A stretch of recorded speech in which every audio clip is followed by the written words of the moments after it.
You're now watching the Mike Missanelli podcast on the BetRivers Network. Good afternoon, everybody. Welcome to the Mike Missanelli podcast. And, of course, the podcast is brought to you by BetRivers. Oh, boy, what a week this has been. What a day this has been.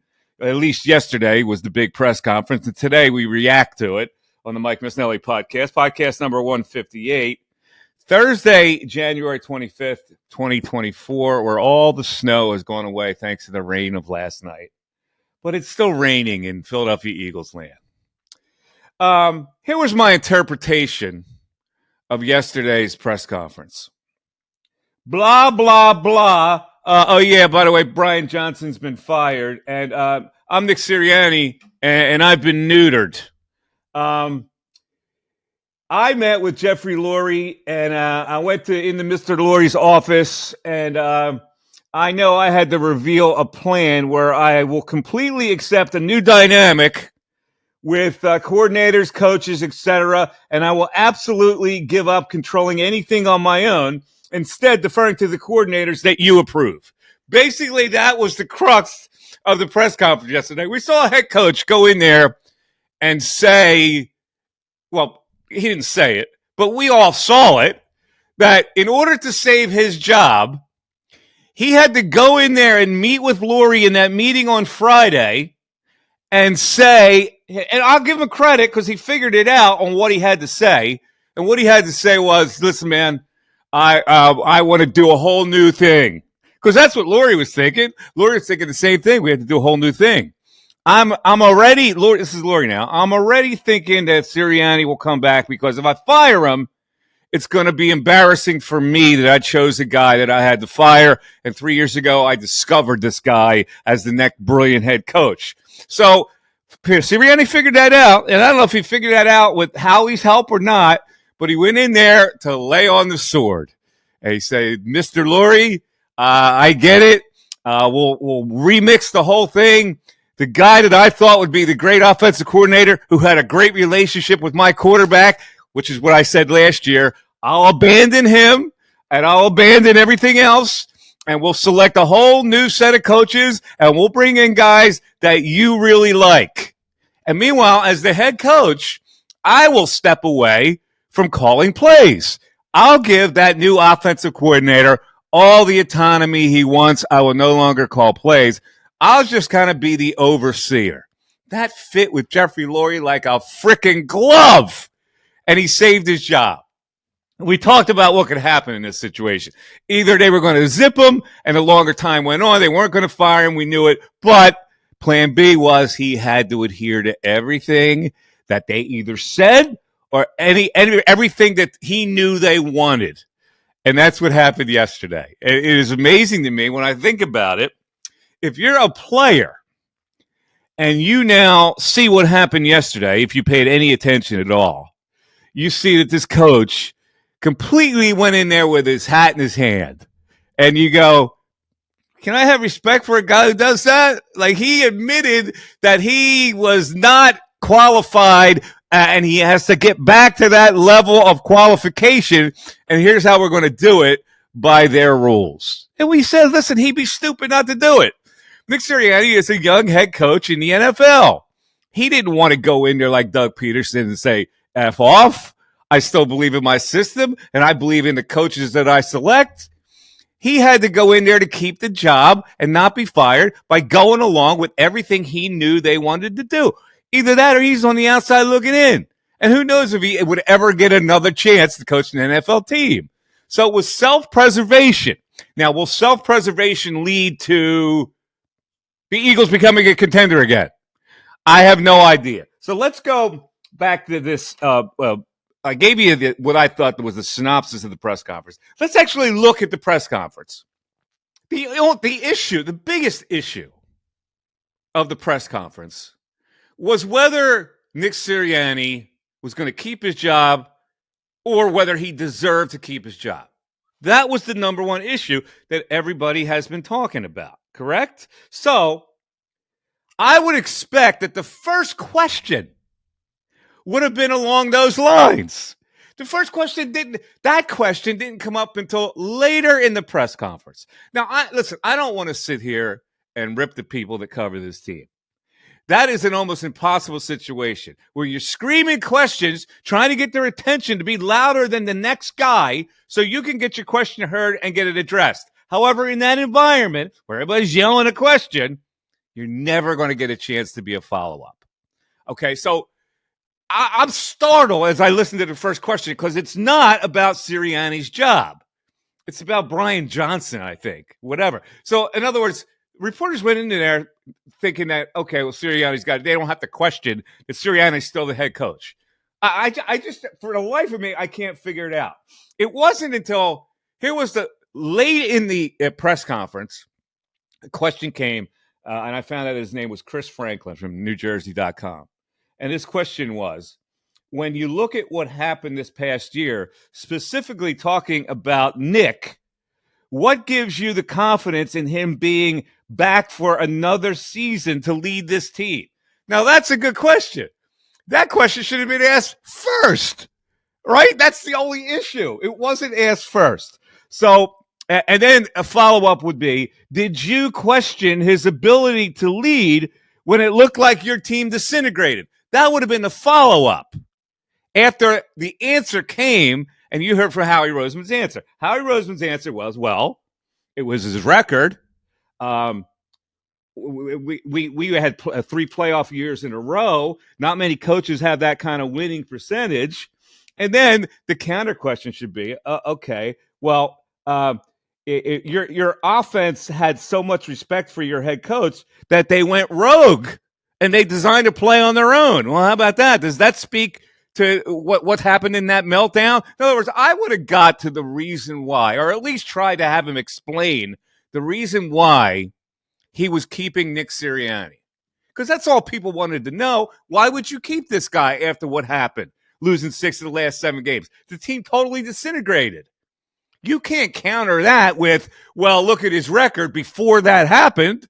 The fact of the matter is that did happen. And to me, that's more glaring and overweighs the fact that he had a decent record coming into that part. That's what I would have got to in a press conference. And you just don't see it anymore. And it ticks me off. Ticks me off as an old journalism guy. Okay.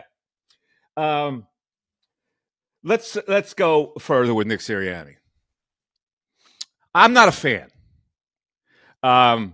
I don't think that Nick Sirianni is a qualified NFL coach who's going to take you anywhere. And I know people are going to say, what are you talking about? You got him to the Super Bowl. Sometimes things happen where players overcome a head coach, and they got to a Super Bowl. Same thing happened with Doug Peterson. I don't think he's the sharpest tool in the shed, and they somehow got to a Super Bowl and won a Super Bowl with Doug Peterson. So that's my opinion of Nick Sirianni has been from the jump when he came out with the Harry High School introduction.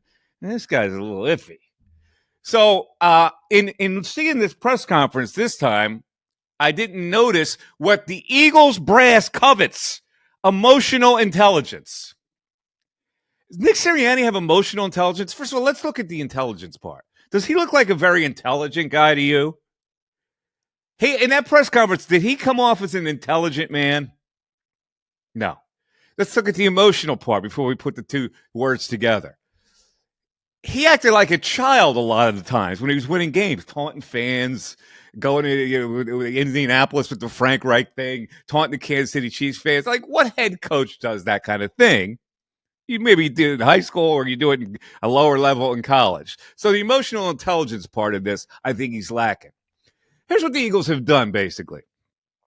The Eagles have said, okay, you're going on the last year of your contract. We can easily fire you next year. Or we can fire you after the season if things don't work with these nouveau coordinators. I don't think that what happened yesterday was a vote that Nick Sirianni's job is secure because he's going to choose coordinators that are going to be more involved instead of him in planning the whole deal. So that's the way I saw yesterday's presser. Now, let's look at the Brian Johnson situation. Did we get enough satisfaction out of that press conference, again, from questions that should have been asked, on how a guy can go from the favored son as an offensive coordinator because of his relationship with Jalen Hurts to the point where he's fired unceremoniously And there was no explanation tying the thing together with Jalen Hurts. Like they made sure when they hired him to tie it together with Jalen Hurts. When they fired him, there was no tie-in to Jalen Hurts. In fact, he was asked directly, did you discuss this with Jalen? And Howie Roseman kind of blew off the question saying that players don't make the decisions, that blah, blah, blah, and blah, blah, blah. All right, but I still want to know. This is where guys have to kind of be nailed to the wall on certain answers. And in a press conference like that, the Eagles have protected themselves because there are too many people that cover this team that want to ask questions for their own edification. One question is not even ferreted out enough, and the next guy is jumping in yelling a question. There's no room to breathe. There's no room for a follow-up question. So we never get answers. And I have a plan, by the way, that I'm going to unveil in Mike Unleashed that would take care of that situation for the benefit of the fans. These press conferences are all for the benefit of the fans. They're not for the benefit of the reporters. They're for the benefit of the fans, who the reporters are a conduit for to bring them the information. So it's all fan-oriented. It's not Mike Missanelli-oriented. It's get the most information from these people, make them most accountable as possible for the fans' sake. Here was the question. What effect, let's go into Howie's jibber-jabber on the linebacker position. Here's the thing about Eagle fans. We're not stupid. With our own two eyeballs, we made a judgment on their inferiority at that position. Like, you have to be an idiot not to see their inferiority at that position at linebacker. Howie Roseman actually tried to slough off the fact that the linebacker situation was a problem by saying, well, we drafted a guy like Nakobe Dean, and we still have promise for him. And then he said, and we thought Zach Cunningham had a pretty good year. And I'm going, seriously, like, you can't even give it up for that. You can't even give it up for the fact that you are woefully unprepared at that position, and that for years this organization has blown off that position. You're going to try to sell me that a journeyman like Zach Cunningham was actually okay, and that you did the right thing by drafting Nakobe Dean? I swear to God. Listen, my producer Darren cannot speak today because he's got a cold. He's got a little hoarse. But I know, Darren, that you saw the same thing and you heard the same thing. So just bark like a seal for the people to let them know that you're still alive. I was flabbergasted by that answer, and his ignorance. His ignorance in that answer is almost as bad as my voice right now. All right. So let's move on. They started the press conference by apologizing for the lateness of it. There's two late factors here. One is they were 31 minutes late to actually start the press conference, in which case the theory is that they had gotten the news about Vic Fangio and they were putting those wheels in motion to, listen, who knows? There's never been an Eagles press conference that's been on time. But here's he was explaining why they had waited several days after the season to have the press conference. Okay, now these are reasonable people that are in the audience, the reporters, they asking the question. There are reasonable people that are Eagle fans that are listening to this. Here's why they said they didn't have the press conference until several days after the season. Number one, there was sadness in the locker room. There was sadness in the locker room. You lost the game. There was sadness. So, like, what are we? Are we in some kind of a therapy session here where we have to meet several times to discuss our feelings? This is a professional football team. There was sadness in the locker room. Two, we had to have exit interviews with players. Day after. You take care of all those exit interviews the day after, okay? And you can schedule a press conference on Tuesday or Wednesday, whatever the case may be. there was a weekend snowstorm, which I assume would have prevented. It was so blizzard-like conditions that you just couldn't. You were shut in for like several days. Like, come on, there was a weekend snowstorm, and then finally, and this is the beauty part of it. Jeffrey Lurie was in St. Martin. Okay, that's legit. If he's going to decide to take a vacation, that you have to wait for him to come back, and hence Sirianni's first meeting with Jeffrey couldn't take place until that Friday because he went to St. Martin. Now, why did he go to St. Martin? I think it's worth discussing. He either went to St. Martin as a spur of the moment trip because of how embarrassing that game was. And if that were the case, I would say, yeah, sure. If I'm the owner, I would want to get out of town too. Turn to the fiance after you just got waxed by the Tampa Bay Buccaneers. Go, hey, how about if we go to St. Martin while we get a private plane? And blah, blah, blah. Like, he's got those kind of capabilities to get away for a few days. Or it was a planned trip. And you can only plan a trip if you think your team is good enough to get to the NFC title game.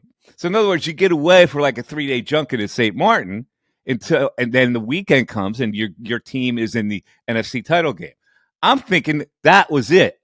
That Lurie looked at this and was so certain when they were 10-1 that he made those plans to go to St. Martin between the game that would send him to the NFC title game and the NFC title game. Darren, bark affirmative if you think that was it.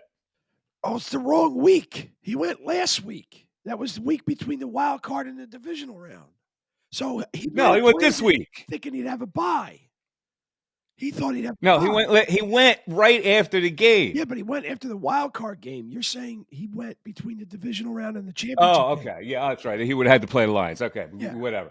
So I don't know what it was. Maybe it was a quick getaway. He might have thought he had the bye. All right. Yeah. Okay, so he tried to get away. He was so disgusted he had to get away, which delayed the whole process. And in that, sitting on a beach in St. Martin, whether he was on the French side or the Dutch side, I assumed he then processed logically whether he should get rid of Sirianni or not. All right. Now, this doesn't matter a hill of beans. I'm just having conversation with the people here about this particular issue on that they had to wait for him to Sirianni. So we talked about this before. Had Sirianni gone in there on Friday when Lurie got back from the islands, and Sirianni fostered a plan like Doug Peterson did, where he was going to keep his guys and say, yeah, I think Brian is a good offensive coordinator. I think we should keep him. Sirianni was smart enough to figure out that he couldn't say that. Do you agree with that, Darren? Yes. Yeah, I do. Okay. All right. Yeah. Yes is the answer to that. Okay. So now let me go back to his intelligence, because I'm flummoxed, because I've already said I don't think he's very smart, but that was a pretty smart thing to do, to go in there and say, let's change everything, because he read the room and he knew that that's exactly what they wanted to do. So let's say this: he's not that smart, but he's smart enough to be cunning, to the point where he knew exactly what to say in the meeting with Jeffrey Lurie. All right, so where does this leave the Eagles now? A mess. They are an absolute mess right now, because now you're going to welcome in 2 new coordinators. The new defensive coordinator is going to be a guy named Vic Fangio. Vic Fangio has somehow stamped upon himself the Frank Reich seal of approval. Everybody loves Frank Reich for reasons that are unclear to me, and everybody loves Vic Fangio for reasons that are unclear to me. What is he? Is he the god of defensive coordinators? He's really not. He's been around for forever. He's had some successes. He's had a lot of failures. He's a 65-year-old guy who brings nothing innovative to the defense. Like, he's not they went the exact opposite way. Jonathan Gannon was the next thing. The strategic Jonathan Gannon, young, bright, energetic, to Fangio. The old guy's been doing the same thing for forever. So I don't know if that's an improvement. Now, who are they going to hire as the offensive coordinator? Now, remember, Sirianni is now not going to be involved. He's already given it up. And that press guy gave it up. He neutered himself. He said, yeah, I'm just going to be the overseer. So the offensive coordinator has autonomy to do his own offense. Now, that takes him off the hook a little bit. So if I'm Sirianni, I go, maybe that's better for me. The offensive coordinator now will take all the guff. The defensive coordinator would now take, I'm just an attached guy who by the way, I'm going to, as head coach, I'm just going to drop by some defensive meetings. This is an NFL football team. This is what they presented to you in that presser yesterday. And I'm sitting and I'm laughing my rear end off. All right. They got 20 prospective free agents. They're going to have to draft well. I don't know what they're going to do to replace some defensive people. They are right now in a terrible state. Make no mistake about it. If that press conference yesterday gave you any kind of optimism, I would love to drink what you're drinking, because I didn't get any optimism at all from this whole thing. And I'm disappointed that the head coach is back, because that would not have been my call. All right. That's the Eagles and where they exist right now. So let's go to a couple other things that are prominent in Philadelphia. I know we haven't talked about the Flyers, and I hate to bring up the Flyers in this context, but it's a very serious issue. News comes out that Carter Hart is taking an indefinite leave of absence. A story breaks a little bit later that 5 players from the Canadian junior team are going to face sexual assault charges in Ontario. Carter Hart was a member of that team. And since then, 4 other players in the league have taken similar leave of absences. Obviously, if you connect the dots, that means that they are involved in this criminal charge that is being levied against them in Canada. This is really a tragic story for Carter Hart and the Flyers, because when you are involved in some kind of sexual assault thing, you could never come back from that. And this is I don't know how the Flyers are going to handle this. Are they expecting that he gets cleared from this? It's always a possibility these players get cleared from it and he comes back. But there's always now this little bit of a taint on this guy who a couple of years ago was the toast of the town. He was right in there with all the young superstars that this Philly sports scene was producing. And now he is in this shit. So London police in Hockey Canada opened investigations into the sexual assault in June of 2018. This is when it happened. They closed their investigation in 2019, and Hockey Canada ended its inquiry in 2020. But in April 2022, the woman filed a lawsuit against Hockey Canada and 8 unnamed players from that team, seeking $3.55 million in damages. Now, this is a civil matter as far as I can read it, so it won't get to criminal court. So I really don't know if they'll refile charges or not criminally. So we'll just have to play it by ear on Carter Hart. But wow, what a situation. Meanwhile, the Flyers are on a losing streak, and this is on top of them. So enough said about that. Let's go on to the Sixers. Big game tonight at the Pacers. The Sixers are a 5.5-point favorite tonight in Indiana, which is really interesting to me that they are a favorite. But let's update it, because Doc Rivers, of course, has been hired as the head coach of the Milwaukee Bucks. And I'm sure ESPN is tickled pink about that situation, that he lasted 43 days as an analyst for them after they went and fired 2 guys that were very popular. And now they have to go the rest of the season, and there's no more Doc. It's just Doris Burke and Mike Breen, and they're going to try to get away with that and see how that works out. But Doc Rivers, jonesing for a coaching job, gets the Milwaukee Bucks job. Adrian Griffin gets fired. Adrian Griffin, for the entire season, has been consulting with Doc Rivers on how to get the most out of his Milwaukee Bucks team. As fate would have it, Adrian's first coaching job after years as an assistant, he's out. Doc Rivers replaces him, and Doc's no dummy. Doc Rivers comes into head coaching at a time when the salaries of a head coach have gone through the roof thanks to Eric Spoelstra's contract. So don't think for a minute that he did this out of the goodness of his heart. He's getting paid more money now as the head coach of the Milwaukee Bucks than he ever got paid because of the salary structure that has gone up with the Monty Williamses and the Eric Spoelstras of the world getting those kind of contracts. Spoelstra making like $12 million a year to be a head coach. Tonight, the Sixers and the Pacers. So let's look now at the possible playoff scenario. We always look at it. Celtics number 1 seed. They are going to play the 8th seed, which right now, and it's a playing tournament, but right now it's the Orlando Magic. The Bucks are the 2 seed. They inched ahead of the Sixers.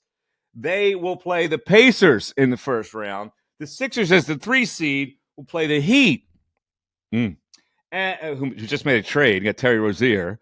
Tonight, Boston plays the Heat, so we'll see how that new chemistry works. And then the 4th seeded Cavaliers will take on the Knicks. And in the second round, the Bucks play the Sixers.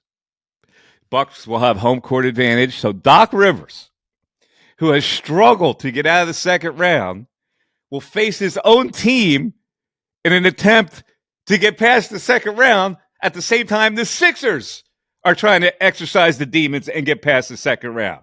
Your thoughts on that matchup, Darren? Bark something for me. I would be.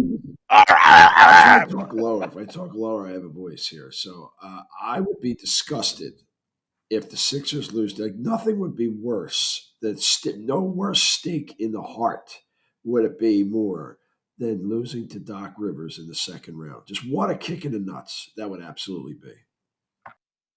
Well, there you go. A lot of people are happy about this. A lot of people say, oh, man, but that gives an advantage to the Sixers. Maybe it does, maybe it doesn't.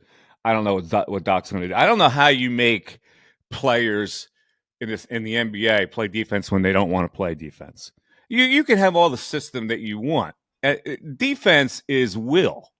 And I look at the Milwaukee Bucks, and I go, you're going to turn Damian Lillard into a defensive player? No, you're not going to do that.